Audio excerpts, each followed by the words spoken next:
Okay, so you play a little bit of a wily, unpredictable character in Catching Fire, slightly. What appealed to you about that role?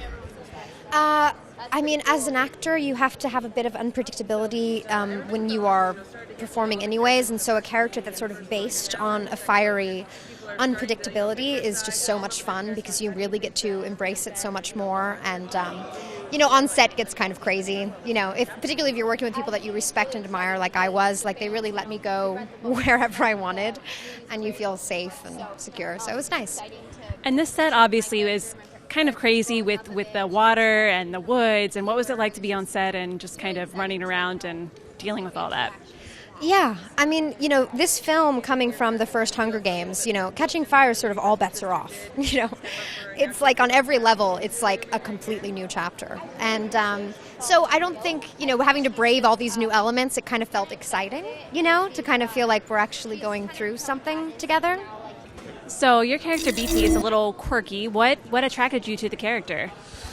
I think the books attracted me to the character. Not only what Beetee was about, but what the story was about at large.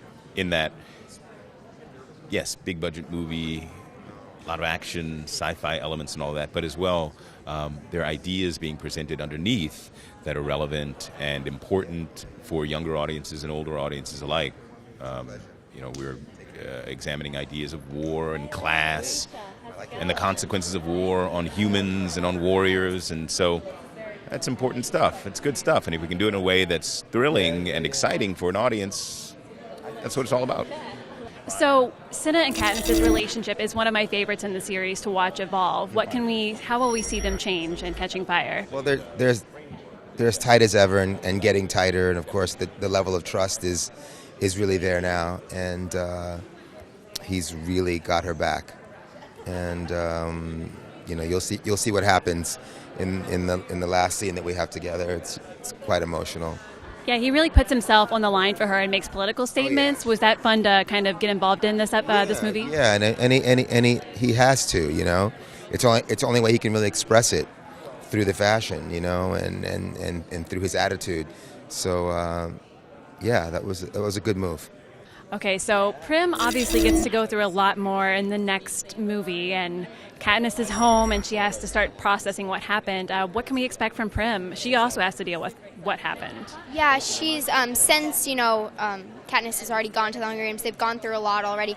She's definitely growing up a bit. She's getting older, she's becoming more of a healer like her mom and following in her footsteps, so it was really exciting.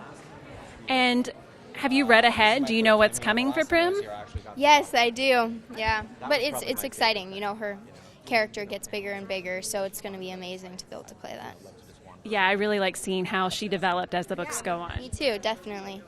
And what is she kind of looks up to Katniss. What do you think about Katniss as a role model for girls your age and all women? I think Katniss is, especially, for Suzanne Collins to write such an amazing character, and now for Jennifer to play her in a movie, it's like, she's the ideal character for all girls. When I was reading the book, I totally looked up to her, and she's that ideal character that all girls my age or older can totally look up to and be like, you know what, she's an amazing person. She's worked her whole life. She's done things for her family that no one else would do, and so I think she's an amazing role model and character. Yeah.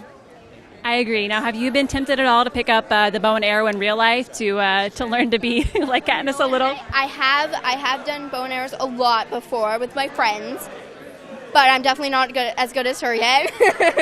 Never gonna be.